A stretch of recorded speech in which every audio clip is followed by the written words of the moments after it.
भारत आना मेरे लिए हमेशा सुखद रहता है क्योंकि यह मुझे हमेशा याद दिलाता है कि इसी देश ने बांग्लादेश की आज़ादी के वक्त हमारे लिए कितना बड़ा योगदान दिया था।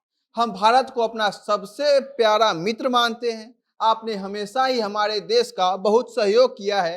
उम्मीद करते हैं कि रोहिंग्या मुसलमान वाले मामले में भी आप हमारा सहयोग करेंगे। यह कहना है बांग्लादेश के प्रधानमंत्री शेख हसीना का, जो 4 दिनों के लिए भारत दौरे पर पहुंची है।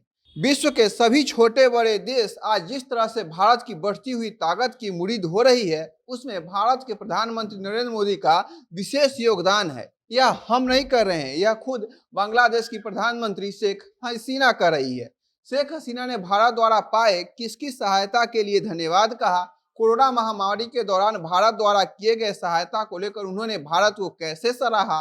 भारत और बांग्लादेश के बीच गहराती दोस्ती को लेकर नरेंद्र मोदी के रोल को उन्होंने कैसे महत्वपूर्ण बताया और रोहिंग्या मुसलमानों से छुटकारा पाने के लिए उन्होंने भारत सरकार से किस प्रकार मदद मांगी, सब आपको बताएंगे। नमस्कार, मेरा नाम परितोष शाही है और आप जनता जंक्शन देख रहे हैं।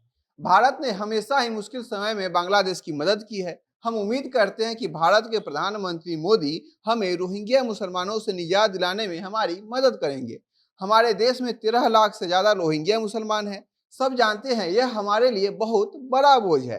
भारत एक बहुत बड़ा देश है, आप इन्हें हमारे लिए समायोजित कर सकते हैं। कुछ इस तरह से रोहिंग्या मुसलमानों को बांग्लादेश से बाहर निकालने के लिए वहां की प्रधानमंत्री शेख हसीना ने भारत के पीएम नरेंद्र मोदी से मांग की है। भारत दौरे पर आई बांग्लादेश की प्रधानमंत्री शेख हसीना ने जिस अंदाज में भारत के प्रधानमंत्री मोदी की तारीफ की है, वह इस बात का सबूत है कि मोदी के नेतृत्व में भारत की ताकत का एहसास न सिर्फ ब्रिटेन, फ्रांस और रूस जैसे देशों को हुआ है, बल्कि वैसे इस्लामिक देश भी आज भारत से मदद मांग रहे हैं जो कभी भारत को लाल आंख दिखाया करते थे। कोरोना काल का जिक्र करते हुए शेख हसीना ने कहा कि जब पूरा बांग्लादेश इस महामारी के दंश से जूझ रहा था, तब आपने वैक्सीन मैत्री प्रोग्राम के तहत हमारे देश में वैक्सीन की कई खेप भेजी। महामारी के दौरान जिन जिन देशों के पास वैक्सीन थी, वो सिर्फ अपने देश के नागरिकों को सुरक्षित करने के लिए वैक्सीन का उपयोग कर रहे थे। उस दौर में भी भारत ही एक ऐसा देश था जिसने दूसरे देशों के लोगों की परवाह की। पीएम मोदी के इस स्टेप को हसीना ने बहुत ही निर्णायक और इंसानियत का सबसे बड़ा उदाहरण बताया। एक दूसरे घटना का जिक्र करते हुए उन्होंने भारत द्वारा किए गए सहयोग के बारे में कहा कि जब 60 और 70 के दशक में हमारा शोषण हो रहा था, हम पर हमले हो रहे थे, हमारे लोग मारे जा रहे थे, तब भारत ने लिबरेशन वार में हमारे देश का साथ दिया था। भारत ने अपनी सेना को हमारे लिए लड़ने भेजा था। भारत ने अपने आईएनएस विक्रांत को हमारे लिए तैनात किया था। उस कंट्रीब्यूशन के लिए मैं सदा भारत की आभारी रहूंगी। आज शेख हसीना ने राष्ट्रपति भवन में प्रधानमंत्री नरेंद्र मोदी से मुलाकात की। उसके बाद उन्होंने कहा कि जब से आप यानी नरेंद्र मोदी भारत के प्रधानमंत्री बने हैं, तब से हमारे देश और भारत के बीच दोस्ती और गहरी हुई है। आपने हमेशा ही दुनिया को बताया है कि अपने पड़ोसी देश के साथ कैसे रिश्ते बनाए जाते हैं। अगर पड़ोसी कमजोर हो, अगर पड़ोसी के पास संसाधन की कमी हो, अगर पड़ोसी देश के लोग कहीं फंसे हो, तो उनकी मदद कैसे की जाती है। आपको याद ही होगा जब रूस और यूक्रेन के बीच युद्ध चल रहा था और बांग्लादेश के हजारों छात्र यूक्रेन में फंसे हुए थे, उनके जान बचने की वहां कोई उम्मीद नहीं थी। इसके बाद प्रधानमंत्री नरेंद्र मोदी की पहल के बाद ही उन्हें भारतीय छात्रों के साथ यूक्रेन से भारत लाया गया था। फिर यहाँ उन भूखे छात्रों के हर सुविधा का ख्याल रखते हुए उन्हें बांग्लादेश पहुंचाया गया। अगर नरेंद्र मोदी ने उस समय हमारे छात्रों के लिए यह पहल नहीं उठाया होता, तो न जाने हमारे कितना युवा वहां पर मारे गए होते। हम नरेंद्र मोदी द्वारा किए गए इस मदद को हमेशा याद रखेंगे। हम इसके लिए सदा उनका आभारी रहेंगे।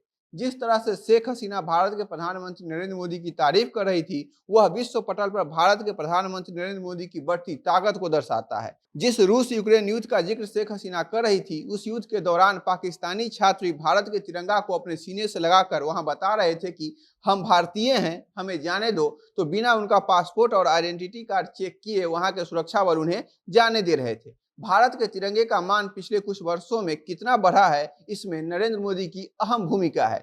जिस बेबाकी और ईमानदारी से शेख हसीना आज भारत की भूरी भूरी प्रशंसा कर रही थी, वह हमारे पड़ोसी देश के सीने पर एक सांप की तरह लौट रहा होगा, क्योंकि बांग्लादेश एक इस्लामिक कंट्री है और पाकिस्तान बार बार भारत के मौजूदा सरकार पर यह आरोप लगाता है कि यह सरकार मुस्लिम विरोधी है। आज सिर्फ बांग्लादेश ही नहीं बल्कि खाड़ी के कई सारे मुस्लिम देश भारत के प्रधानमंत्री नरेंद्र मोदी के नेतृत्व में भारत की बढ़ती हुई ताकत और लोकप्रियता की गुणगान करते हैं। आज शेख हसीना ने कहा, हमारा मुख्य फोकस हमारे लोगों के बीच सहयोग बढ़ाना, दोनों देशों से गरीबी को खत्म करना और अपने देश के अर्थव्यवस्था को दुरुस्त करना है। भारत ने भी इन सभी मुद्दों पर साथ मिलकर काम करने का उन्हें भरोसा दिया। अगर दोनों देश इस लक्ष्य के साथ आते हैं तो इससे सिर्फ भारत और बांग्लादेश ही नहीं बल्कि पूरे दक्षिणी एशिया के लोगों को एक बेहतर जीवन मिल सकेगा। बाकी आप शेख हसीना द्वारा नरेंद्र मोदी की तारीफ में कहे गए बातों पर क्या राय रखते हैं, क्या सोचते हैं, हमें कमेंट बॉक्स में बताइएगा। बाकी खबरों के लिए बने रहिए हमारे साथ, देखते रहिए जनता जंक्शन। कैमरे के पीछे हमारे सहयोगी हैं विशाल। बहुत बहुत धन्यवाद।